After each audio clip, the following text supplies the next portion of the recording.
Let's just begin the presentation. Welcome everyone to this presentation of the STEM teacher training projects. It's my pleasure to see all of you. And before we start, I would like to inform you that this session is being recorded.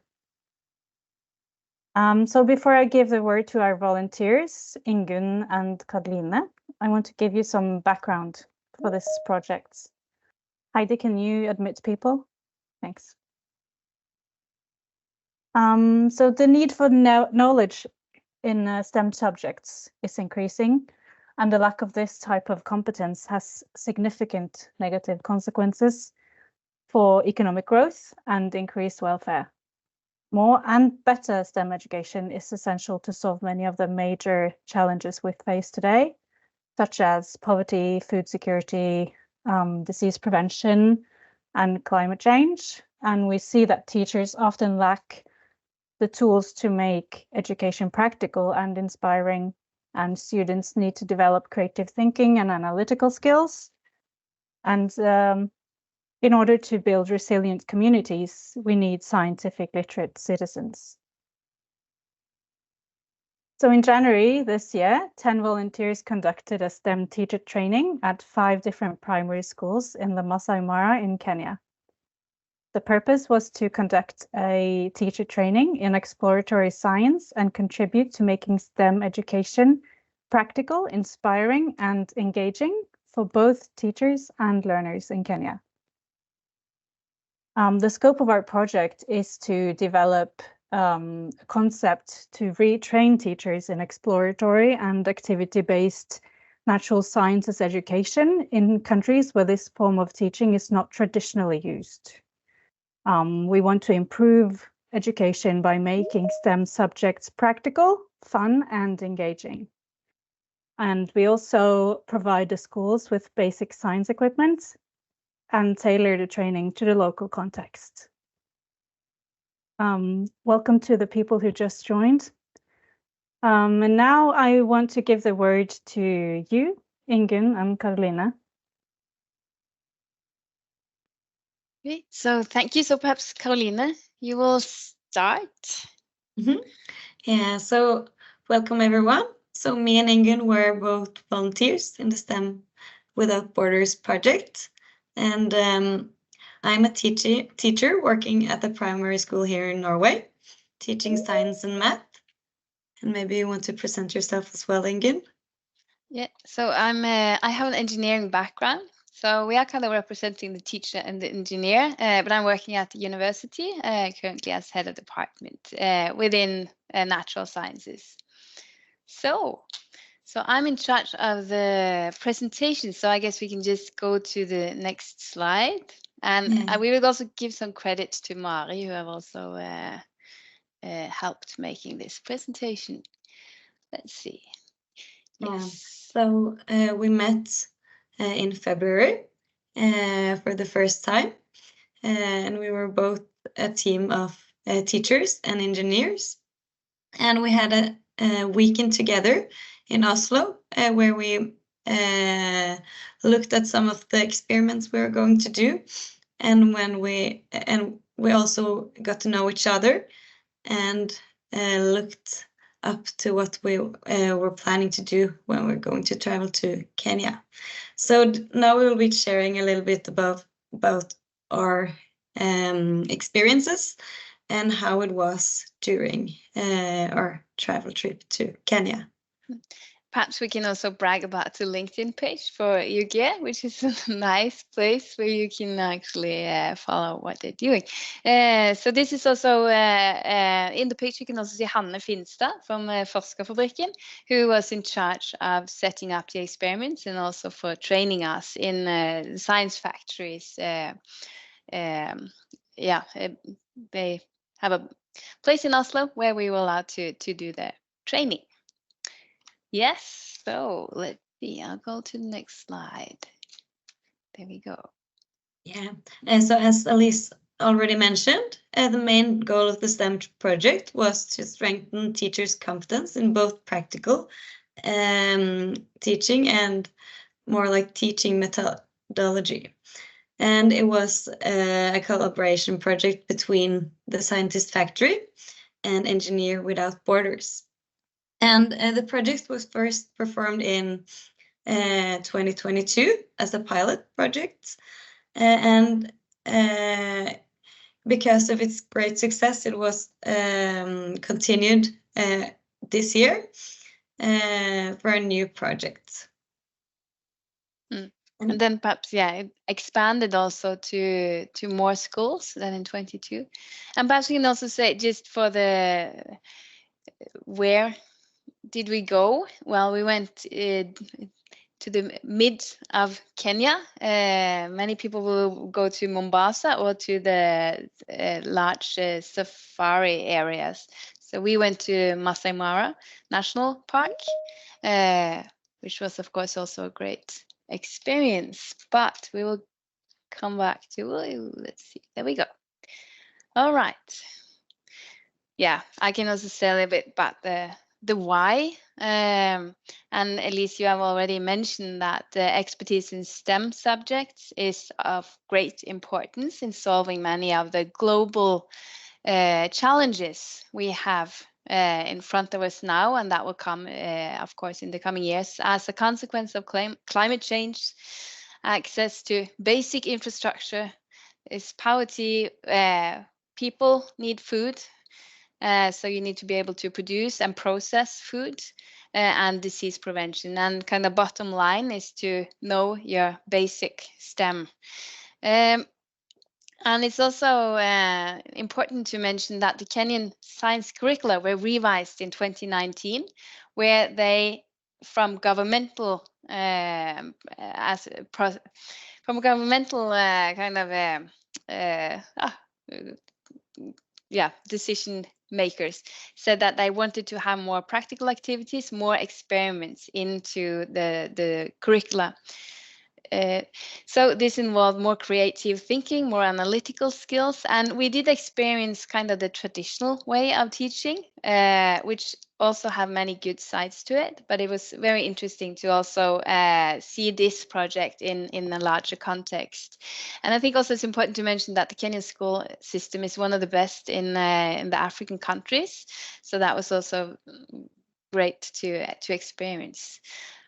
But we did see that teachers often lack equipment, experience, how to make science teaching practical and motivating for many reasons. And this project is at least a small part of helping Kenya to the next level of STEM education. So, yeah, and here you can see 5 of our volunteers outside of the building where the scientist factory store everything of its equipment. And here you can see that we were a group of 10 committed and positive persons from various places in Norway, Oslo and Trondheim, and different places. And in the group, there were several different ages as well, from 26 to 56 years old, and with a variation of different experiences and different working with different things. And we were a team of both engineers and teachers. And we met for the first time at the project training in Oslo on a very cold Saturday in January, as you can see. And here you can also see that we were making DNA from small little sponges. We were creating this model of how the DNA molecule looks like with the double helix. And here you can see Hanne, the woman lifting her hands, making us say out loud the words that we made in this DNA molecule. So we had great of that fun as well. Yeah. Yeah. And this was just one of the many experiments that we did together in the project training. Yeah, so I can go on a little bit. So on the 26th of January, we arrived safely in Masai Mara National Park in Kenya. You see the nice little safari airplane, a little bit different from typical standard from SAS and Norwegian, but it worked out. We got there safely, which was great. Again, we were met by enthusiastic and motivated people. It was really nice experience. And now Sarah is here. So Sarah, you are in this picture from when we landed out in Masai Mara first time. So that was a great welcome we got there. So yes. But the challenge was that even though we arrived safely, our equipment got stuck in Nairobi, and that caused some trouble because we just didn't have the equipment for the experiments that we had planned to perform. So we needed to do some thinking together and do some adjustments and use more local equipment that we could find in Masai Mara.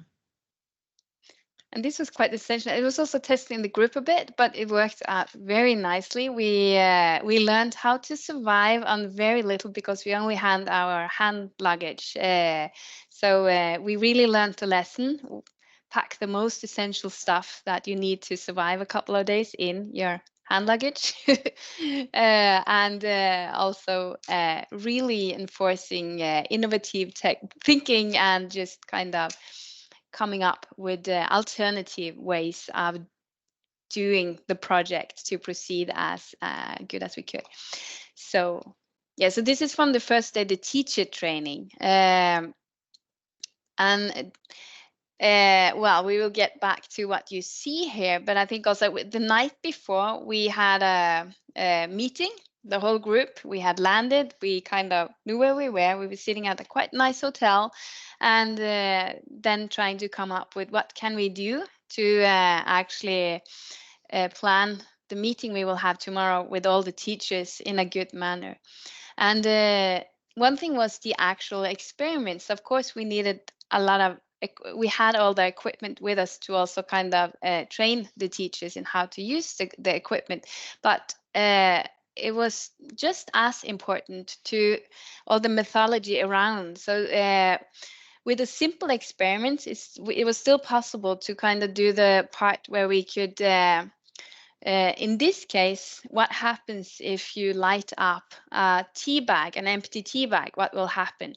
So we have kind of this simple setup, but then that allows you to make hypotheses, to discuss in groups, to really come up with different suggestions, and then do the actual experiments, and afterwards discuss results, and then what did we learn and how did we learn it?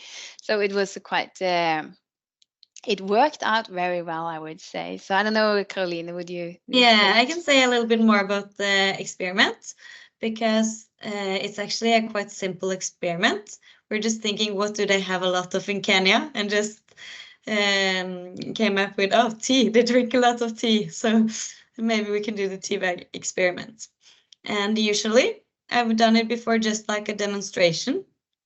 And learners can like make up their hypothesis. But this time we wanted to do it a little bit more exploratory.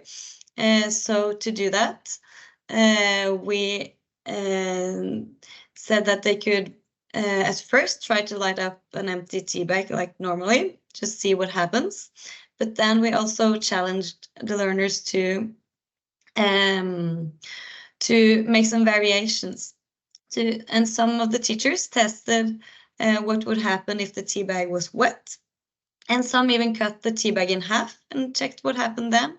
And some put some holes in it and saw what happened then. And so they all got some different results and got to investigate different things according to what they wanted to investigate. So that was like a nice little variation of the experiment that made it more like exploratory than it usually maybe can be. So it worked out quite well. And here you can see a lot of photos from different experiments that we did from different schools. You can see where they set fire to some lycopodium powder. And you can also see them doing some of the cabbage juice experiment with pH scale. And you can see a little different, some of the classes around on the different schools. And the learners were very engaged and very positive and very, very good at performing the experiments. They were very careful and did everything very much as we told them to, but also they explored and tried to make up their hypothesis, which they tested out. And it was really fun to see them explore and to see them get really excited when they got some results, especially with some of the chemistry experiments where they could see different colors and maybe some bubbles and see with their eyes what was going on. So that was exciting. Yeah, and perhaps we can just say a little bit also about the practicalities, because we were a group of 10. We were divided into teams, so 2 and 2 people were going to different schools. We had to be flexible, but that also worked out quite fine. So in total, each of the 5 schools had one of the teams coming every day. And we solved this in different ways because it was a variation in how many teachers at the different schools who could participate in the training. There were, of course, also different standards. Some lack more than others, I would say. And of course, if you have a huge number of learners, that is also more kind of, it's a different way of doing these experiments than if you have a smaller group. So we kind of adapted, but I think we worked very well together with the teachers at each school and sort of found the best practice that worked for each school. So, but there were also, of course, huge variations between the schools. I hear myself echo. Yeah. And as you can see, can everyone please mute? Yeah, thank you. And if you take the previous slide, Ingunn. Yes, sorry. You can also see at one of the photos with all the girls in the red dresses that this was kind of like the laboratory part with the chemicals and some of the equipment. And this was probably like the school that had most equipment. Most of the other schools didn't have any laboratory equipment yet, but they were very like eager to get some. So they were pretty exciting when we got there with the equipment, because they had never seen a microscope or chemicals or used it before. So that was quite a new experience for them.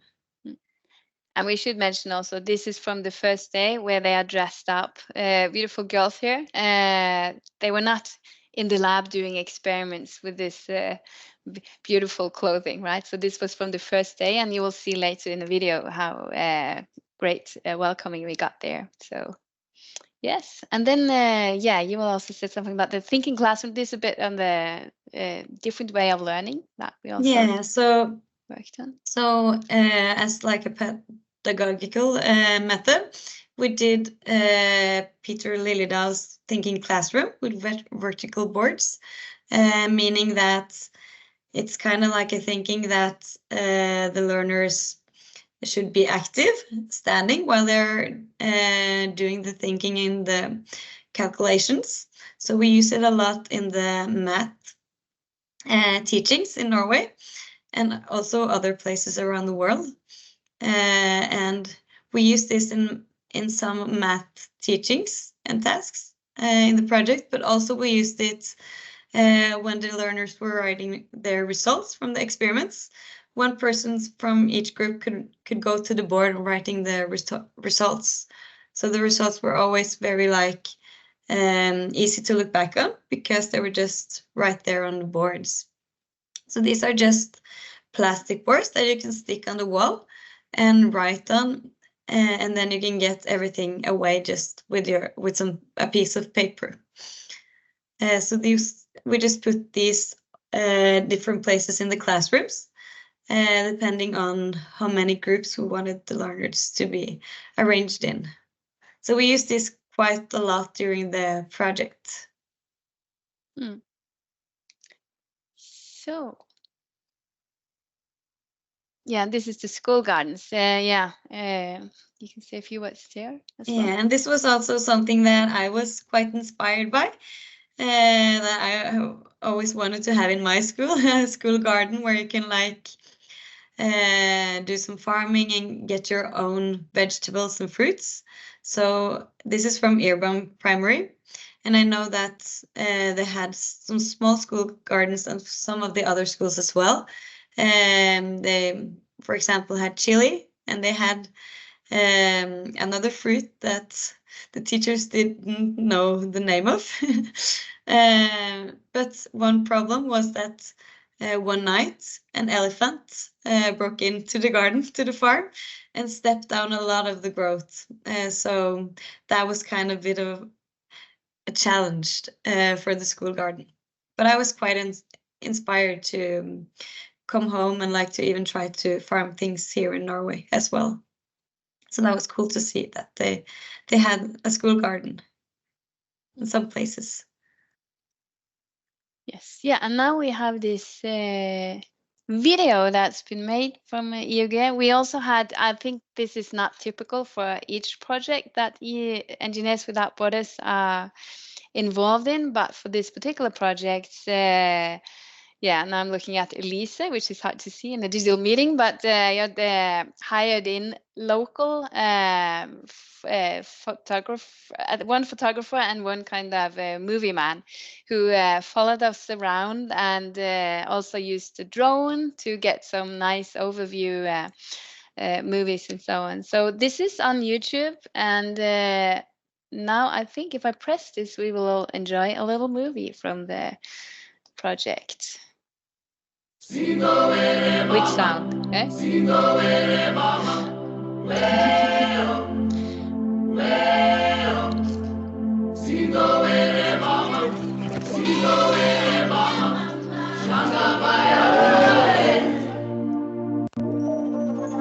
Fortunately, we were blessed when the government changed the system of education. Now we have the junior secondary school. We only have 3 classes in our school. So the first class is grade 7, grade 8, and then next year, maybe according to the decision the government will take, we will be picking grade 9. So we pick our learners from grade 7.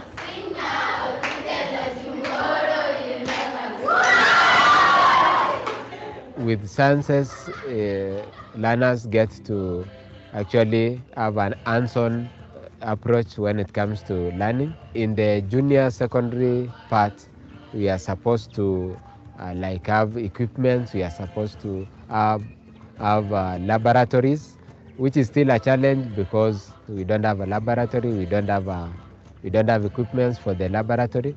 So we can say this group, the Engineers Without Borders, have come in handy. Let's say they are God sent because in a way we have benefited from their generosity with the materials they came with, the ones which we have been using now for the experiments.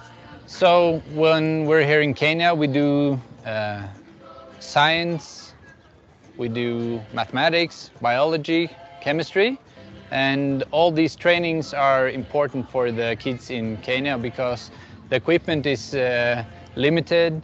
There's few or none of the activities are physical, so do physical learning is vital to having good learning environment. So we hope to bring some equipment and also the knowledge of doing practical exercises for the kids.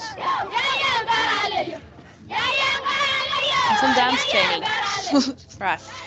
Before I got the knowledge about the science, my performance were below, but now I'm able to improve my performance, and also I'm able to pursue my career. STEM Without Borders is focused on good education. Education is one of the key elements in reaching the Sustainable Development Goals. Not only does it provide a better future for people, but also for the society as a whole. As a Mara Girls Leadership School student, I want to thank the STEM Without Borders for this science training. It is very important in our lives, and we are so grateful as Mara Girls.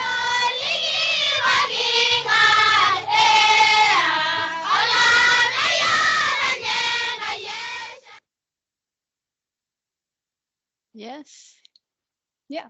So, and Sarah is also here, right? So, also participating in the movie here. So, let's see.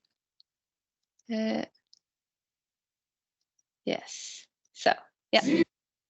There we go. Yeah. So, next up, yeah, these are more pictures from different schools, different activities. And again, it was different challenges also in terms of equipment, number of teachers, and the resources available for the different schools.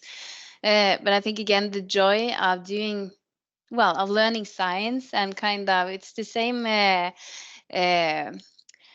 joy and the same kind of shared interest in this among everyone, independent on where you are. But in this picture, it's also from the area. We see some schools had to kind of keep the cattle outside, the goats and cattle, which was also part of daily life there. Some schools didn't have that as a challenge. Some schools we saw that the school bags were mainly old rice bags, I guess. So it's different, and of course, then you may also lack just paper and writing equipment, basic stuff, even shelves to store the equipment that we brought. So that is also a learning to take back in this project, that one also need to understand that there are these kind of just the basic level differences among the schools. So this is feedback that we got to this project now, that hopefully will optimize project next year. But we'll see. So it was a very safe area. We were very well taken care of. Never felt in danger or anything in any way. The locals were very welcoming, and of course we were also taken care of by among many, but also Sarah and Elise did a great job in kind of taking responsibility for the group. So we were just could easily walk around the area and being transported when needed and so on. So it was a great inspiration. And then if there are any road engineers, there might be also other opportunities, because particularly when we were there were a lot of these bumps in the road that of course fill up with water, and things that can be improved, but that was not part of this project. Yes, Caroline. Yeah. I'm mute. No. So now to our experiences. So we learned a lot. And for me, one thing that we learned was that we worked in a really positive and good team. So like how teamwork can really make things it can be really great working in a team where everyone is positive, and it was good having different backgrounds, being both engineers and teachers, that we could everyone had something to contribute with. And also we met a lot of engaged and really, really good teachers in Kenya, and it was such a good experience being able to plan and organize these experiments together. And discuss together and working together. And everyone they had some different perspectives that we didn't think of, and we could bring something to them that they might not have thought of before. So it was a very good, like, sharing different experiences. And we made a lot of new friends in Kenya, both teachers and a lot of learners as well. Even the persons working in the hotel, everyone were just so welcoming with us. So we had a really good time, smiling a lot, laughing a lot, and learning a lot as well. And I you can perhaps fill in there, kind of engineer, scientist point of view. It was, of course, also interesting to see that there are other challenges could be turned into projects, not part of this, but more from the kind of future perspective. Well, for example, with this problem with too high fluoride content in the drinking water. There's also a challenge with young girls being pregnant at a very early age, then to get them back to school and sort of how to do that. There are projects already going on some of these things, but it's interesting to also be inspired by that. And I would say also, I was really impressed by how the learners from quite early age learn about conflict handling things at lowest level, also having the more group collective view instead of very individualism, which we see typically here in Western countries. It's me before us, but there I would say we experience so much more. It's us before me. So it's a great kind of experience to also take back home.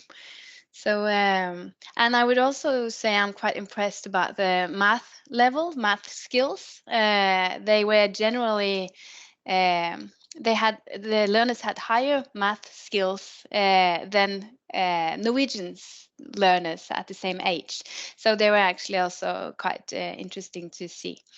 So yeah. Anything to add there? Or and now we have other people who joined the project as well. So if anyone wants to add something that we forgot to mention,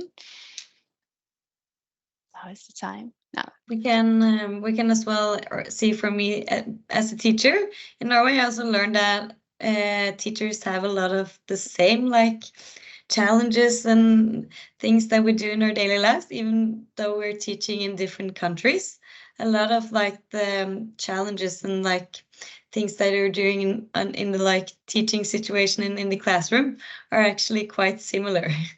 But then, of course, some parts are really, like, the learners in the groups are very different as well. But it was really good being able to see that we have a lot in common as well. Yes. So, and yeah, sorry. Yeah, you could feel.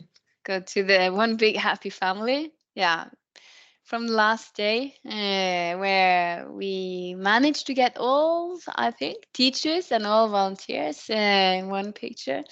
So this is something everyone will remember, everyone who participated in this project. Absolutely. So, and yeah, final picture from the very last day where we were all, we do not look like real Maasais, but at least it was an attempt. So thank you, Sarah. And we also we had a great time also outside kind of working hours, if you can call it that. But I think we really kind of became one team. Last picture there, we also were lucky enough to go for a safari last day, which was, of course, also a great experience. But that's not why we joined this project. So that was just a great experience in addition. So with that, beautiful picture. Yeah, we made friends all ages. Going home from Talek, a lot of youngsters wanted to just be around, all these weird people with the green t-shirts. So yeah, really nice experience. All right, so but that was it. Thank you. Thank you so much for a lovely presentation. And before we do questions, we're just gonna hear from Sarah, speaking for the teachers. How did you find the training? Any feedback for us, takeaways? Yeah, thanks. Yeah, thank you so much. Hi, everyone. Sorry, I joined late. It's really raining here, and there's some problem with the network, but I've managed. And I also have apologies from Teacher Kennedy. He didn't manage. Their place is flooded, so they have nowhere to stay right now. Their house is flooded with water, so they have moved to a different place with no proper network. So that's why Teacher Kennedy is not here. Okay, and that's the side now. And then about the training, I am so grateful from the bottom part of my heart. I hug all of you for the good job you did, and it was a very beautiful moment having you around for the whole week, and it was an experience that we've never got in our school. Remember, I told you that time that we've always had guests coming around and leaving very briefly, but this was a very important group that joined us, that is Engineers Without Borders, the whole team from STEM, and we are really grateful. As the team from Mara, I'm representing the whole team, all the schools that were here. I'm still getting recommendations and so much warm appreciations from the other head teachers. We were together 2 weeks ago for a head conference in Narok Town, and they are really grateful. Remember when Carol was explaining, there were so many schools that didn't have labs, and if they didn't have labs, so that means they didn't even have equipment. So that was so much, and we are really grateful. For our school, we are much privileged because we had, at least for us, we have a library, we have a lab, and we also have some of the equipment that we got from the other time. And when these other equipments were brought, trust me, there have been a very big change. One of the biggest changes we've seen in our school is that when we did the midterm exam, grade 8 integrated science had 61.5. That is way from 50s. They were getting 50% in grade 7, but they shot from 57 to 61.5 in midterm exam. And then in end term exam, they got 63.5. So they were improving. They have been improving all along. So 57 to 61 to 63. That is a very big plus. And we've also noted a very big change in every other time we are having experiments and the learners are going to the laboratory for practical. They are the ones who are even reminding their lab teacher that, teacher, tomorrow, not even today, they start notifying a day before that tomorrow we will be having practicals in the lab. So the teacher has to be like, I thought we were having today. You're even reminding me a day before. They were like, yes, they are super confident now, and we are really grateful because the experience that you gave us, both the teachers and the learners for the whole time you're here, has really made a big change. Because previously, the learners were not curious. They were not looking forward to having practicals in the lab because they were kind of nervous. They were like, what will happen? If by any chance I'm told to perform any experiment, will I be able to perform it? But right now, when we were still in school, because right now we are still on holiday. So when we were still in school, they were the ones who were notifying their teacher that, hey, we are having practicals tomorrow. So it was a very big change that we noticed in school. And we are really grateful for it. If it were not for you, trust me, those girls would have been nervous and they would still be afraid of going to the lab. But right now, they're the ones who are even willing. Some would even come because they want to go to the lab without the teacher, and they'll be a bit cunning and they'll be like, "Teacher, we want to go and arrange the lab." But then the teacher will be like, "Okay, the learners are only supposed to go to the lab with the guidance of the teacher." So the teacher has to, most of the time, escort them so that they can go to the lab. But the teacher will always be like, you see, these girls just want to go to the lab so that they can go and perform some practicals before the others because they are reading in front of the teacher and they get to know the next experiment that they're going to perform. So they want to go and have so much time by themselves so that they can perform the experiment, but the teacher will not allow them to go there.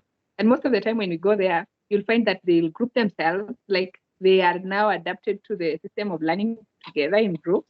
And those who are not able to perform practicals so fast, there are teachers within themselves. They are their own teachers. They'll be like, no, and when the teacher tries to guide them, they'll be like, let me try and see whether I'll be able to do the right thing. So we are really grateful for the good job that you did. The confidence those girls have is top notch right now. They are always telling us we are little engineers because something else that really motivated them when you came here is that they in our culture, in our country, in our society, maths and sciences are always dominated by males. So when they saw a good number of ladies around, they were like, oh, so ladies can also make it. So they were also motivated. And those were saying that they wanted to become maybe tour guides when they grow up. Nowadays, they have changed their careers. They'll be like, when I grow up, I want to be an engineer. We'll be like, okay, I thought you were a tour guide some time back. And they were like, yeah. But I decided to change my mind because I saw that if other girls can make it, I can also be able to make it. So it's a very big improvement, and we are really grateful for the good job. And the teachers are also so motivated also to go to class and attend those lessons because, sorry for that, because there before, we also didn't have new teaching methods, but when you came, you taught us that there are other new teaching methods that we can also use while teaching. And trust me, right now in school, there have been a very big change. The teachers are even motivated to go to class and to go and teach the learners in the lab. So there has been a total change turnaround in the school, and I'm really, really grateful. It has even made the whole running of the school easier because everyone is looking forward to going to class on time. Oh, okay. Sorry, something happened. Yeah, thank you. Sorry. Yeah. Are you able to hear me? Yes, we are. Thank you so thank much. You. So thank you. So there have been a very big change in our school, and the other schools are also sending their appreciation to us, that they are really grateful. The learners are even able to tell how, if they were being told how a beaker looks like by drawing or being shown in the pictures, at least they're able to see it right now in class. They're able to see in the lab, they're able to see how a pipette looks like. They're able to see so many equipment that is out of the good job that you did. And we are really grateful. So there have been so many things that we've experienced. We've also made new friends. All of you are my friends right now, and you've made new friends with the girls and the other teachers. And apologies to those who made some walking to school. The vehicles that we had could not be enough for all of us because we had only two, one at some point, and we had to get another one somewhere. But it was part of practice. It was part of learning while walking around. And we are really grateful. So those are the things that we learned, and we are really grateful. We're looking forward to next year, and maybe next by the end of the term 2, because we'll be opening hopefully by Monday, because we were supposed to open Monday this week, but there have been floods around in our country, so that's why it was postponed by 1 week. It's even raining right now. I'm just getting scared, but we are safe. But hopefully we open by Monday. Have an exam the other week, and I'll keep updating you, Elise, on how these girls are doing, because if their curve is going up, it's what makes us happy, because we were doing all this to make their lives better so that they can also be little engineers and make the difference in the society they come from. Thank you. Absolutely. Thank you so much, Sarah. It's great to hear. You're welcome. Thank you. Yeah. And it was a true pleasure working with you as well, and get to know all the teachers and the learners as well. It's a great experience. I think everyone will remember. Yeah. Yeah, and I'm so grateful too. You are such a good manager. You managed the whole group. Thank you. It was awesome. Thank you so much. Thank you. So now 11 minutes left. We open the floor to questions. If you have a question, just go ahead, unmute. If someone's speaking, just raise your hand. Anybody?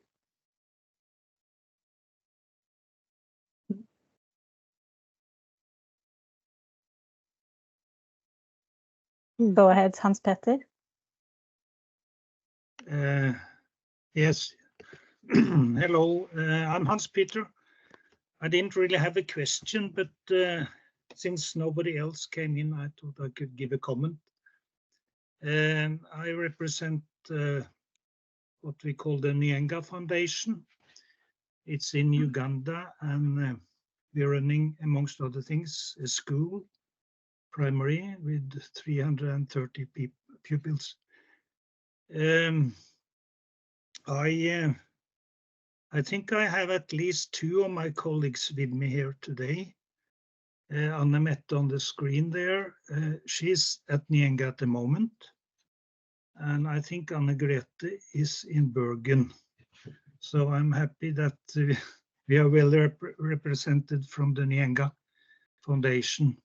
I just want to say my appreciation. Thank you for your presentation, Caroline and Ingunn, and to the manager Elise. It's such a fascinating program you are running.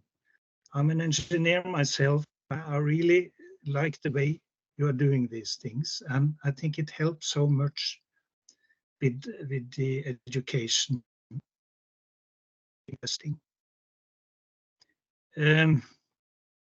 At Nyenga, I do really hope, we have already talked, Elise, that we can link up at some stage to draw on your experiences also in Uganda. It's so valuable, I think.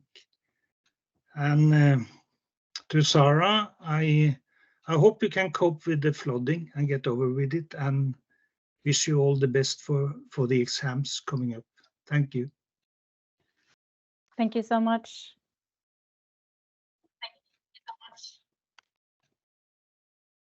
Other comments are also welcome. Or questions. Or if anyone of you other volunteers want to say something, please do.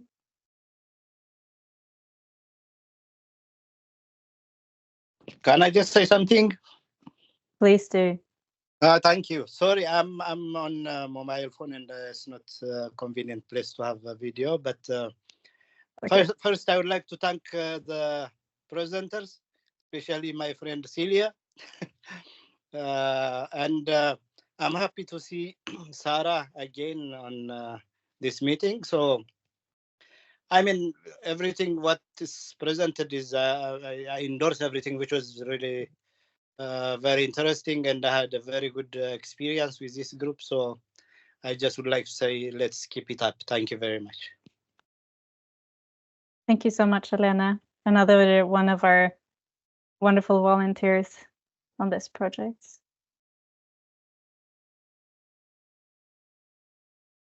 Hi, can you hear me? Yes. Yes. Okay. Sorry, I'm also not at my computer at the phone, so I'm not switching on the camera right now. Thanks a lot for a very good presentation. And I guess my question is for Sarah, if she's still here. I can't really see. Yes. Are you still here, Sarah? Or did we maybe lose her due to bad connection? We might have lost her. I saw her moving, so she might have tried to find another space with better network. Right. Then I'll. Hi, Sarah. I can see you back. My name is Marianne. I with Engineers Without Borders, and this is now the second year that we've been doing this project that we hope to make more of a program out of and do on a yearly basis. So in terms of content, how important do you think it is that it's because we've been aiming to adapt it to the Kenyan curricula, which is obviously more demanding, not knowing the schools and sort of tailor-make content in a way. But is it how do you see the balance between inspirational science education and that content is like specifically focused on some subject? If that question makes sense. I know Lisa is also working on the feedback form for the teachers. Otherwise.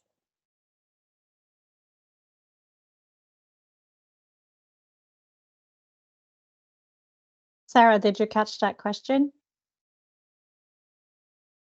Sorry, it's really raining here, so that I have gone to get my headphones, my earphones, because it's raining heavily. Please come up again. Yes, in terms of the content, we've been trying to adapt it to the Kenyan curricula. But how important is that versus kind of the practical, engaging way of teaching, and that it's examples of things that can be done? Okay. I don't know whether I've heard you right, because I try to think you've heard whether, okay, I heard that you asked how important is the teachings for the new curriculum, right? Yeah, kind of. Oh, thank you. So the new curriculum has brought it's a bit different from the old curriculum, because in the old curriculum, most things were done by the teacher, so it was more teacher centered. But in the new curriculum, it is learner centered. So most of the things it's the learner who is doing, even the practicals in the lab. So it's the teacher who is showing what is to be done. And then the learner will be able to perform the practicals as the teacher observes. So when the team came, most of the things that we were starting to teach the learners is to ensure that they are hands-on, so that they can ensure that whatever they are taught, they're able to do by themselves, rather than what was being taught previously in schools in 844 system, whereby it was the teacher who was doing the practicals as the learners were observing. But it is the other way around now, according to what we were taught when the team came, where most of the things the teachers were taught in the morning, and then in the afternoon we could be having a session with the learners in the lab, and the teacher will just show what the learners are supposed to do. We'll give an example of the practicals, and then the learners will be doing in groups as the teacher goes around to see what is being done. So it's very relevant right now. And also in the new curriculum, we're having so many practicals being done, because previously it was just science. But in the new curriculum, it is called integrated science. So it's science in a deeper level rather than what was taught there before. So it's very relevant, because most of the things that were taught when the team came, they are the ones that are relevant now. We are teaching them, and the trainers even had a chance to get the textbooks that we're using for the learners, and they could go through. I remember when Ingun went through the textbooks and saw what is in the textbook, so that they can be able to teach exactly what is in the curriculum. So it's so much relevant.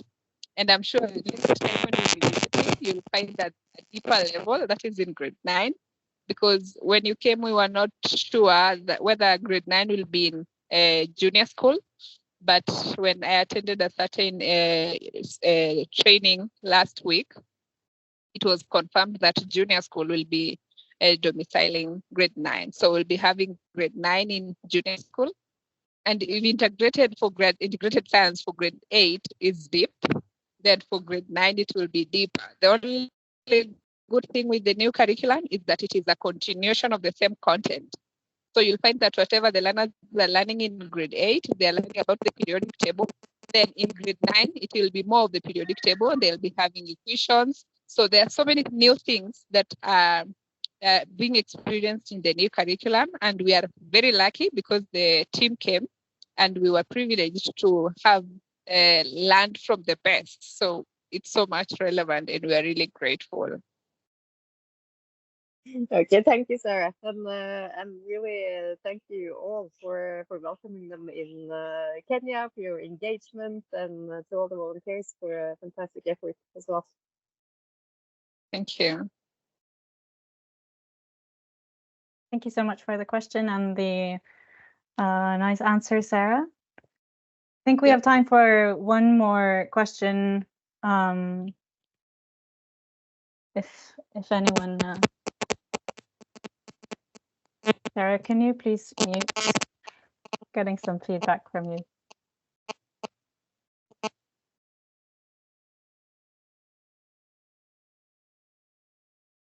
If not, and it doesn't look like anyone's no questions or comments, then I think, and it's 4 o'clock, so I would just like to thank Ingunn and Caroline for doing the presentation, and on behalf of everyone on the team, thanks to everyone who showed up today wanting to know more about the project that we are doing and hoping to make it into a bigger program and expand. And we really appreciate your cooperation, Sarah, and all the teachers, of course, and the schools as well. We really enjoyed working with you and hope to do it again. So please give our best regards to everyone else as well, and the learners. I will. Thank you. Yeah. And thank you to Engineers Without Borders for also giving us the chance to participate. And also, Sarah, it was great working with you. So we loved the working around, right? So that was a great thing. Yeah. Thank you. All right. I'm so glad to see you all again. It's been a while. Looking forward to seeing you next year. Hopefully you'll come, all of you. Yeah. Thank you. Thank you, everyone, for great effort. Great. See you next time. Okay.